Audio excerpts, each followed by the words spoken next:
So checking in now after this morning, and really hard morning, and it's like, if you imagine your problems, you have emotional problems, mental, physical, etc., etc. And the most each one can add up to as a problem is 10. Just say in this instance. But somehow, if we've got like 5 areas of main problem areas in our lives, that's the way we all function, 5 areas.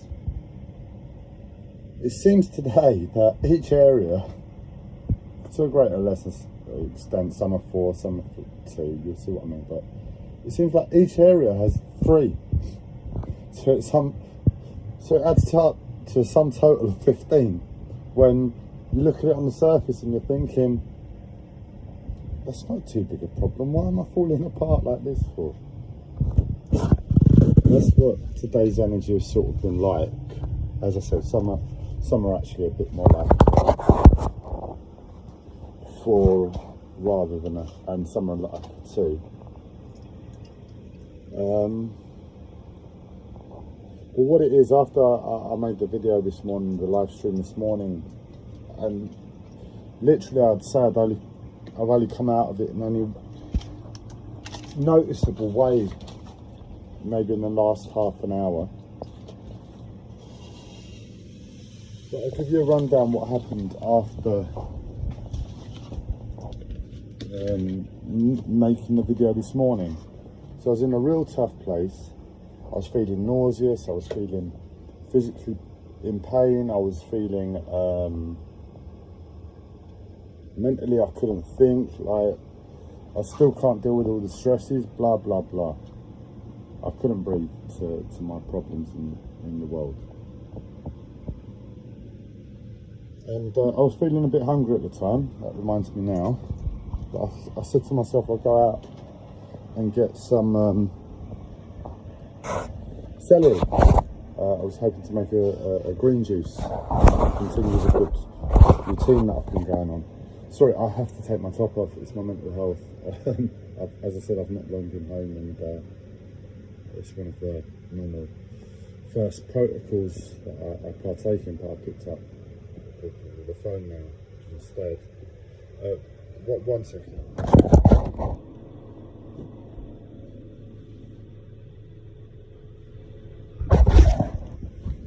Yeah, so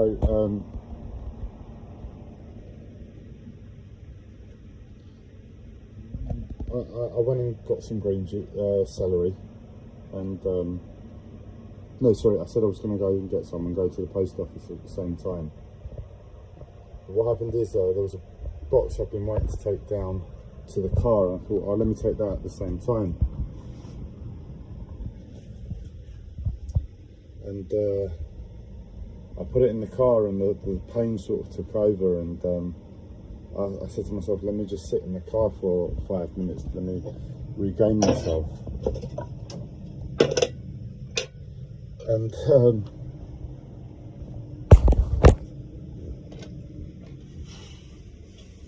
look, the long story short is that I pulled myself together. I've been down the shops since, and I decided, that's it, in the car, I decided to go and get some electrical item I needed for trying to repair the welder. So I changed my plans. I wasn't going to go here, I was going to go to Dalston. Made it to Dalston, and didn't have it in stock, that item that I needed, but it wasn't the point. The real point of going there. But I finished from there, and I've been like in quite a bit of pain again. Now I've been in a specific type of pain, and it's something that I have a disposition to, given my nature, and it's something I've taken care of since my late teens, well, early 20s more so. And I'm seeing it coming back at present, and I was just unable to go on. I just said, and I saw an acupuncturist, and I thought, let me pop in there. And I had the acupuncture session, and I come away, and I was like,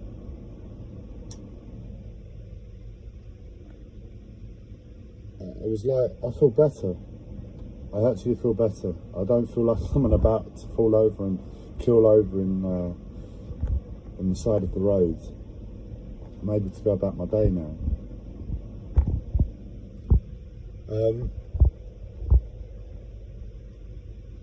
But where that basically highlights the real problem, what I just said, because for the first time I'm withdrawing from money. I mean, I've had my dad's inheritance, and I'll get onto how this relates in a second, but I've had my dad's inheritance now for the past year, and I've been living off that, and it's come to its end, and I need to, well, I've recently started benefits again, and then beyond that, it's a case of readjusting myself, because not only did I have my dad's inheritance last year, but my mental health put me in a place where allowing of oneself was the area of exploration. So within my mental health, I normally apply the term my uncle gave to me, and that was desire to be desireless. You know, my uncle was a big influencer in my mental health, my spiritual development. And when it comes to spirituality, I listen to him, and well, I listened to him unequivocally when it was information beyond my own. Not that I wouldn't ever challenge, but I'd listen. I respect his opinion. And one of the things he gave me was desire to be desireless. And I applied it, and it really did. It did wonders for my mental health. Paranoid schizophrenia, the element of my mental health, it might not fall under paranoid schizophrenia, but my mental health is a lot broader than that. And my mental health really challenges me on attachments, and more attachments to doing things rather than physical things. But in learning the lesson I had in terms of physical possessions from my uncle, when he was talking about his new purchase of these very, very humble trainers that he bought at the time, but he said desire to be desireless in context of other things, in reference to those. And I applied it, and it reaped rewards when I took that switch from physical possessions to actions. And I can't remember now if I sort of like explored all there was to explore with in terms of physical possessions, not feeling I have that desire there anymore, or if I do be honest with myself where I'm at with it. I can't remember if I explored that and to the extent that my life allowed, or it was just a case of I saw the parallel in terms of actions, and not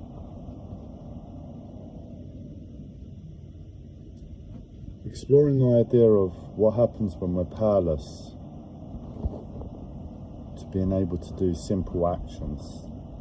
Sometimes we're powerless in terms of being able to possess certain luxuries, but for myself it continued over into my mental health. And I asked the question, well, what happens when I'm not able to do what I want in terms of actions? And being the sort of person I am, I sort of explored these ideas at a distance at times in the past, but no, it was really something to explore, and it was really healthy. It really got me into a clear place with life, from what I remember, and it's something I am planning to relook at. But last year, what happened was life just presented me as a series of predicaments, circumstances where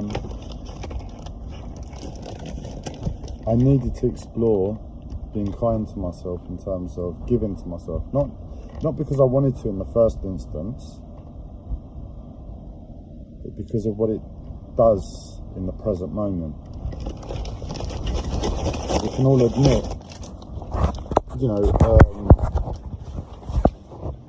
without worldly cares, we're able to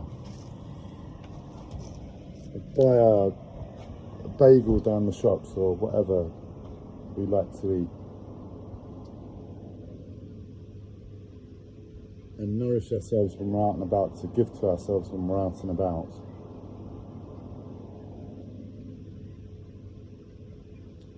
It's a far warmer feeling, it's a far kinder feeling towards life and existence than if you have to go without. And they're very two strong parallels as to life. You can live at one and you can live at the other. But if we're honest to ourselves of how it feels in the present moment, it feels nice and warming to be able to do that. And that's where last year was sort of what I was doing. It was like life has become too cold on the whole, and I don't care about, I say I don't care about it, but on the whole, from what I know of myself, I don't care about possessions, I don't care about luxuries, I don't care about these things on the whole, but I appreciate them, and I know their worth. And I guess I've worked to that, what a possession is worth, because I find myself here in London and I'm expected to live. So I need to know worth of possessions. And it's like I'm saying it, and I think I've gone off on a tangent, That's how I looked at it last year. And I felt ill, well, I say I felt ill last year. No, I was ill. I was becoming ill from before that, but I think I went off on a tangent myself in terms of desire. I didn't have anything before I went off on this tangent.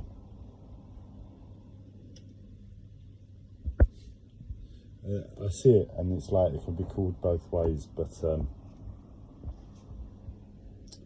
what I know is if you've got the money there and you're in pain, and you've got the experiences I have within my mental health, your life will challenge you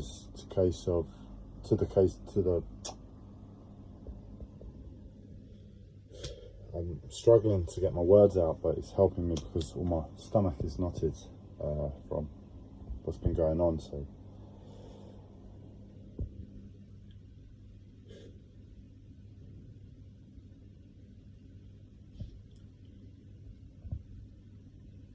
if you've got the money there, and we're indebted to our neighbours, we're indebted to our family, as a result of your mental health, as a result of your life, and I'll tie this in hopefully all together, you're a nuisance. I'm a nuisance to my neighbours. If I had all this money sitting there from my dad's inheritance, and I wasn't of the mindset to use some of it, if not a lot of it, to try and accommodate my circumstance better, I'm always going to have that question in myself: am I just playing games here with ideologies and philosophies, spiritual ideas? Because nobody's taught me these. And as much as that I believe these more than anything else this world teaches you, I don't have the confidence to put that into people's faces. And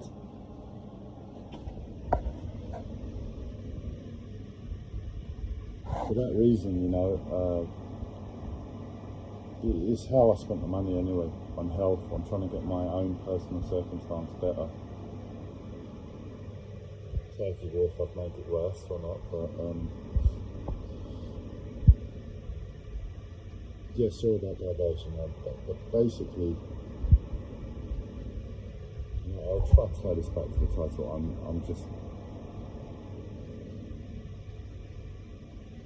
I'm exhausted because this shouldn't be so hard, and I can see how my mental health is playing games with me. And it's been doing that all morning. But I'm not doing anything wrong, but it's just like, it's exhausting me in the present moment, and I might just do a live stream because of that. I'm not going to fight it. Not if it wants to need to stop this. What can I do? But I do remember enough of the title to go on, and what I did say is relevant just now, and that is that we're indebted to our neighbours.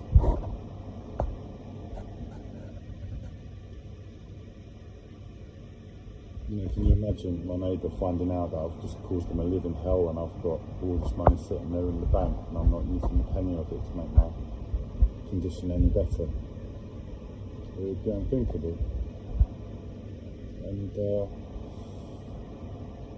it's what I was getting on, what I was talking about at the beginning, whereby I went to the shops just here and I felt poorly, I felt ill.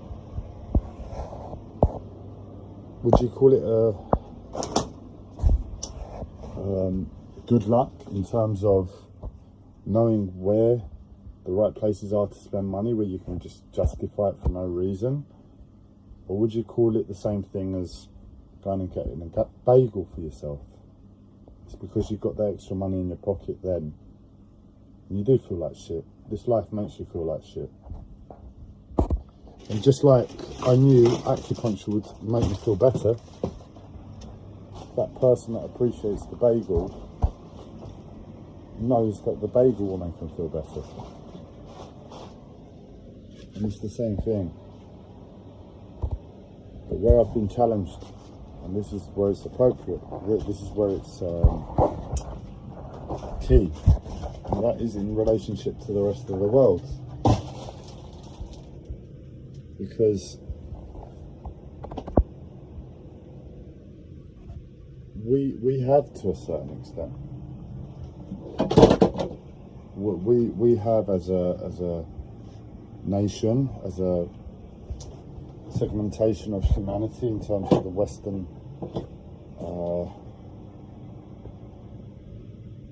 hemisphere, where we have the wealth and resources of the planet.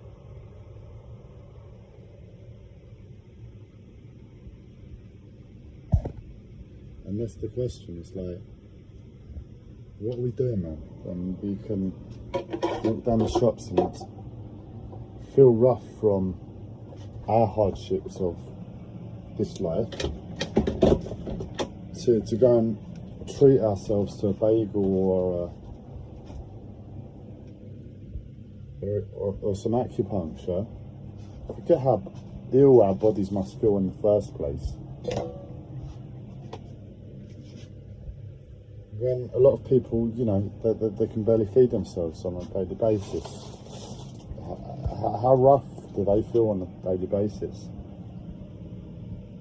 And life has been asking me a lot of these sort of questions lately, and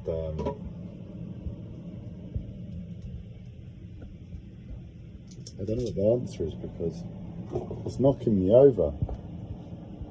I thought it was in a bad place before. It's horrific now, trying to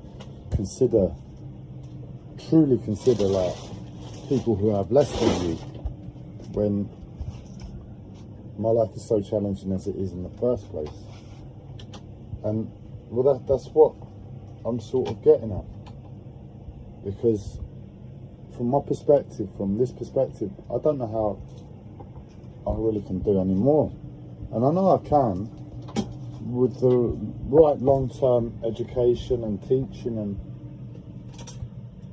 reprogramming. All of that can be achieved, but right now in the moment, I'm doing my absolute limit, and I've been doing that for quite a while now. And I feel bad. Well, I feel bad for two reasons about them. That acupuncture. One is I'm thinking about other people, and secondly is, as I said, I'm coming away from money now. So the money I've had there from my dad's inheritance isn't any longer there, and I'm going to be going on to benefits, and I don't have the money to purchase supplements, for instance, as part of a healthy diet, as I would otherwise have hoped. I don't have the money to spend any money on health. It's like money for food, and that is it. And from that perspective,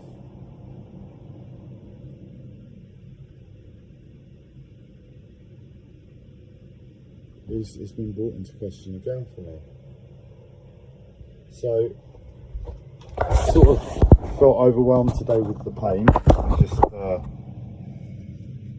flung myself into the acupuncturist and justified it financially one way or another.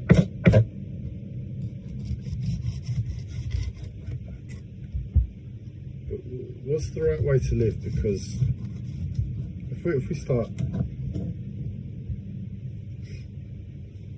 truly, I mean,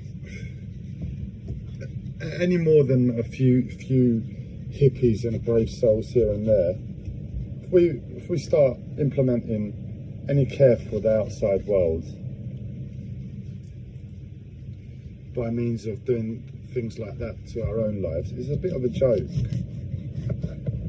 What are we really doing? We're not doing a thing. You know, we're allowing society to carry on, and we're allowing pleasantries to come our way. We're not doing a thing by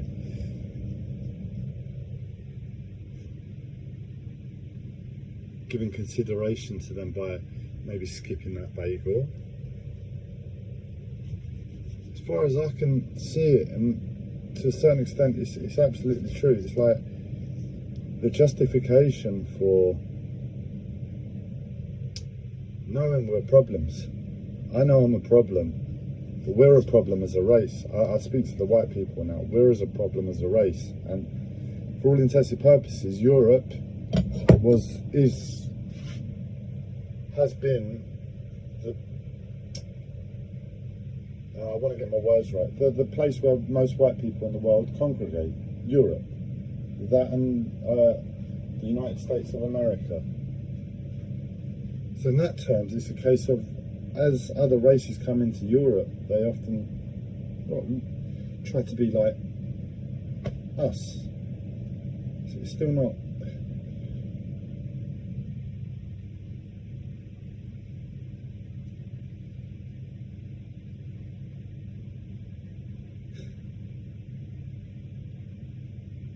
I'm sorry, my mental health is really playing with me, and it's just too much like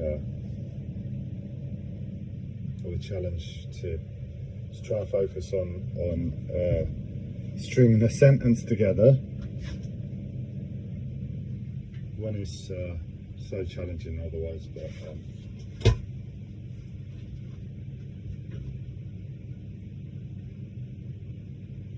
not much I can do. I'm either gonna keep pushing and do more harm to myself when I'm meant to be doing good, or stop. Hopefully I've given you some ideas of what I was trying to say, and you can sort of see what I'm trying to say.